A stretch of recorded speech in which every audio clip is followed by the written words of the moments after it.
அது ஆல்ரெடி அப்படிதான் இருக்கு. ஆமாம்மா, உங்களை பார்த்தா எல்லாருக்கும் அப்படித்தானே ஆகும். அது எனக்கு இனிமே ரொம்ப ஆயிரும் நினைக்கிறேன். நான் தான் பைத்தியம் ஆயிடுவேன். எஸ்கியூஸ் மீ, டாக்டரே பைத்தியமாகிற அளவுக்கெல்லாம் நான் இங்கே யாரையும் கொடுமைப்படுத்தல. ஆ ஆ, உங்களை நான் அடிக்கலப்பா.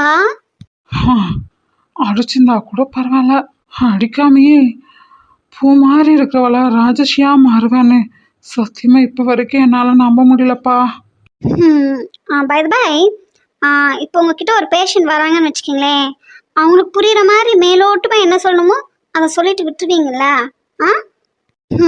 உங்களுக்கு மெடிக்கலில் நிறைய தெரியும் அப்படிங்கிறக்காக அத்தனையும் அவர் மண்டைக்குள்ளே திணிக்கணும்னு நினைக்க மாட்டீங்களா? இதே உங்கள் மெடிக்கல் ஃபீல்டில் இருக்கிற யாராவது இல்லை ஸ்டூடெண்ட்டு உங்கள் லெக்சரர் அவங்கக்கிட்டனா நிறையா அப்படியெல்லாம் பேசலாம்.